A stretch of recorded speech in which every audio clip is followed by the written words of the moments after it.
Deuda porque debes. Y pública porque es de todos. Decimos que existe un déficit público. Esto no es gratis. Y le digo pública porque durante un buen tiempo nos va a estar tocando los... Como resumen del vídeo creo que está bastante bien. Pero esto no es nada. Vamos a hablar ahora de verdad sobre qué es la deuda pública. Pero antes de empezar, tú que estás viendo el vídeo, suscríbete, que así estarás al tanto de las novedades de cada vez que suba un vídeo, que se viene contenido muy interesante. Se vienen cosas muy interesantes y si no te las quieres perder, lo mejor que puedes hacer es suscribirte, que es gratis. Y ahora sí, empezamos.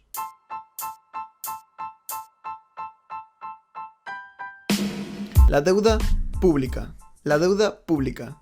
La deuda pública. Y lo repito de nuevo, deuda pública. El vídeo de hoy, como habéis podido comprobar, trata sobre la deuda pública. Y si queréis os lo repito de nuevo, deuda pública, porque parece que hay gente que estas palabras no le quedan para nada claro. Deuda porque debes, y pública porque es de todos. Es decir, la deuda pública, que ahora veremos exactamente qué es algo que debemos todos. Quiero empezar el vídeo recalcando esto porque hay gente que parece que piensa que la deuda pública es algo que está ahí, que no le toca, pero les toca mucho y esperaros que ahora vais a ver. La deuda pública o deuda soberana, como también se le conoce, es el conjunto de deudas que un estado mantiene con otros particulares o incluso estados. Como bien sabemos, los estados ingresan a través de principalmente impuestos. De aquí es de donde sale el gasto público, es decir, el estado provee bienes y servicios a la ciudadanía. Y no solo bienes y servicios, de ahí salen las becas, subvenciones e incluso el pago de pensiones. Pues bien, como ya hablamos en algún otro vídeo del canal, cuando los ingresos son mayores que los gastos, decimos que hay un superávit. Aquí todo perfecto, ¿no? Hay más dinero del que se gasta,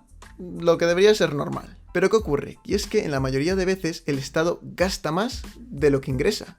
Cuando esto pasa, que los gastos son superiores que los ingresos, decimos que existe un déficit público. Y bien, ¿cómo se financia un déficit? Porque claro, todo este dinero que el Estado está gastando de más tiene que venir de algún lado. Y aquí, queridos amigos, es donde aparece la deuda pública. Fácil y sencillo de entender, ¿no? El Estado emite activos de deuda que otros particulares o estados compran y con ellos financia este gasto excesivo. Ahora bien, esto no es gratis. ¿A cambio de qué? Un particular puede estar dispuesto a prestarte dinero. A cambio de un tipo de interés, ¿verdad? Pues aquí pasa exactamente lo mismo. Los estados, más tarde o más temprano, tienen que devolver esta deuda con intereses. Este tipo de interés no es igual para todos los países. ¿Por qué? Os preguntaréis. Muy sencillo.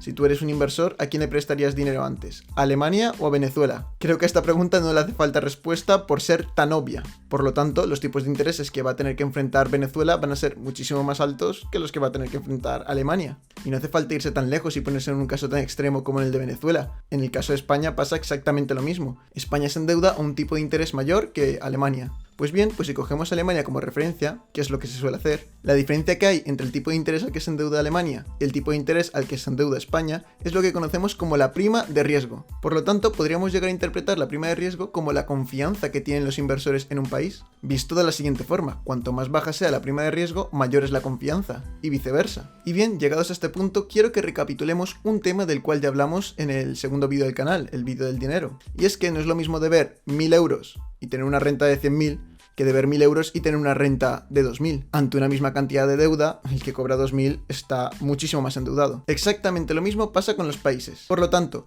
¿cómo medimos la deuda de un país? Generalmente, la deuda de un país se mide a través de un ratio muy sencillo, y es el ratio deuda-PIB. Es decir, dividiremos la deuda que tiene un país entre la capacidad de pago del mismo. Y bien, este dato es muy interesante, porque la deuda nominal no hace sino que subir y subir. Desde hace muchos años, la cantidad bruta de deuda de los países cada vez es mayor. Sin embargo, esto no importa, siempre y cuando que el país crezca mucho más rápido de lo que hace su deuda. De esta forma, realmente lo que está haciendo el país es reducir su endeudamiento. Porque claro, si tu deuda crece a un ritmo más bajo de lo que crece tu economía, realmente estás mucho menos endeudado. Es importante manejar un poquito estos conceptos para poder entender lo que vamos a explicar ahora. Y esto es lo que he querido llamar como la lógica de la deuda. Esta lógica es muy sencilla. En momentos de expansión económica, la economía crece. Y por tanto, al crecer la economía, también crecen los ingresos del Estado. Sumado a esto, los gastos también se reducen, puesto que si la economía crece y se crean puestos de trabajo, por ejemplo, las prestaciones por desempleo no son tan necesarias. O mejor dicho, menos gente las necesita. La reducción de estas partidas que sirven como estabilizadores de la economía cuando ésta no funciona correctamente, producen una disminución en los gastos. Por lo tanto, mayores ingresos, menores gastos, el déficit disminuye. De esta forma la deuda de un país debería de disminuir, o al menos debería de crecer más lentamente. Y si, como decíamos antes, el PIB está subiendo, el ratio deuda-PIB debería de bajar. Y lo mismo pasa, pero al contrario, cuando entramos en un periodo de recesión económica. El Estado, cuando hay un periodo de recesión económica, ingresa menos, puesto que la economía ahora en lugar de crecer, decrece.